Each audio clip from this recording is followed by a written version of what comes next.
បាទសួស្តីបងប្អូនអានេះគឺយើងមកប្រើថ្នាំដែលសម្រាប់មេរោគនៅក្នុងទឹកក៏ដូចជាព្យាបាលជំងឺតបាវជំងឺលាកឬក៏មេរោគនៅក្នុងអាងបងប្អូនសម្រាប់យើងលាងសម្អាតអត់ស្អាតអីទៅអញ្ចឹងមេរោគវាតែតែមាននៅក្នុងអាងអញ្ចឹងអានេះយើងប្រើថ្នាំហ្នឹងការប្រើថ្នាំលើបន្ទង់នេះវាគឺជាការចាំបាច់បងប្អូនមិនមែនថាចាំទៅពេលវាឈឺអានយើងប្រើថ្នាំអត់ទេយើងទៅប្រើការពារវាហើយថ្នាំនេះគឺបងប្អូនដែលទិញថ្នាំខ្ញុំទៅក៏ដឹងមានទឹកពណ៌សនេះបងប្អូនទឹកពណ៌សនេះគឺយើងប្រើរយៈពេល3ថ្ងៃទៅ5ថ្ងៃម្ដងអញ្ចឹងយើងប្រើវាជាប្រចាំបងប្អូនទៅបើយើងទង់នឹងឈឺក៏យើងត្រូវប្រើមិនឈឺក៏ត្រូវប្រើអាហ្នឹងវិធីព្យាបាលអាហ្នឹងវិធីការពារណាបងប្អូនយើងប្រើបែបហ្នឹងគឺការពារ3ថ្ងៃទៅ5ថ្ងៃយើងប្រើម្ដងយើងប្រើការពារហើយក្នុងបរិមាណដែលប្រើនោះគឺយើងប្រើទឹក1000 cc ទឹក1000លីត្រដើម្បីវាទៅសម្រាប់មេរោគនៅក្នុងអាងហ្នឹងដែលមេរោគដែលកើតមានជំងឺផ្សិតឬក៏លិមួកកាកសំណល់បន្ទង់ហ្នឹងដែលយើងលាងសម្អាតអត់អស់បងប្អូនហើយថ្នាំនេះគឺវាមានតួនាទីជួយសម្រាប់មេរោគនៅក្នុងអាងព្យាបាលជំងឺលាកស្បែកតិចតួចយើងប្រើម៉ាសេសេក្នុងទឹក1000លីត្រគឺលក្ខណៈបែបការពារបងប្អូនការពារតែបើយើងប្រើព្យាបាលគឺយើងប្រើផ្សេងតាមហ្នឹងគឺអាចការពារកុំឲ្យកើតជំងឺទាំងអស់ហ្នឹងហើយសម្រាប់មេរោគក្នុងអាងអញ្ចឹងហើយក៏អាចប្រើដើម្បីព្យាបាលជំងឺបានបងប្អូនព្រោះថាលក្ខខណ្ឌនៃការប្រើគឺវាខុសៗគ្នា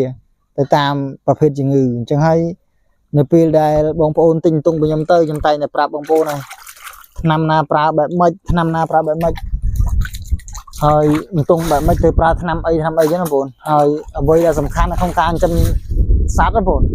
ទង់នេះបងប្អូនត្រូវតែទិញថ្នាំទៅព្រោះថាថ្នាំនេះវាសំខាន់បងប្អូននៅពេលដែលឈឺបើយើងអត់មានថ្នាំនៅក្នុងដៃគឺវាពិបាកនឹងថា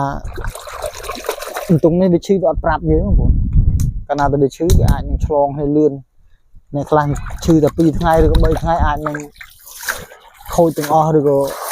បាត់បង់ទាំងអស់ហ្មងអញ្ចឹងហើយយើងត្រូវតាមដានជំងឺវាយើងត្រូវមើលថែវាតែវាខុសប្រក្រតីគឺយើងត្រូវថ្នាំហ្មងហើយបើយើងចង់ការពារវាល្អហ្មងក៏យើងត្រូវប្រើថ្នាំហ្នឹងគឺ3ថ្ងៃទៅហើយយើងត្រូវប្រើម្ដងហ្មងយ៉ាងណាខានហើយយើងឲ្យស៊ីទៀងទាត់បងប្អូនប្រូតេអ៊ីន 45% បងប្អូនដែលឲ្យចំទង់ចង់ឲ្យទង់ធំធាត់ល្អគឺត្រូវប្រើចំណុចប្រូតេអ៊ីន 45% ហើយសាច់វាស្អាតដល់ហើយបងប្អូនគឺសាច់វាឡើងពណ៌រៀងលឿងស្អាតប្រភេទនិយាយទៅដូចទង់ស្រែយ៉ាងណាបងប្អូនពណ៌នេះវាស្អាតមែនទែននៅពេលដែលយើងឲ្យស៊ី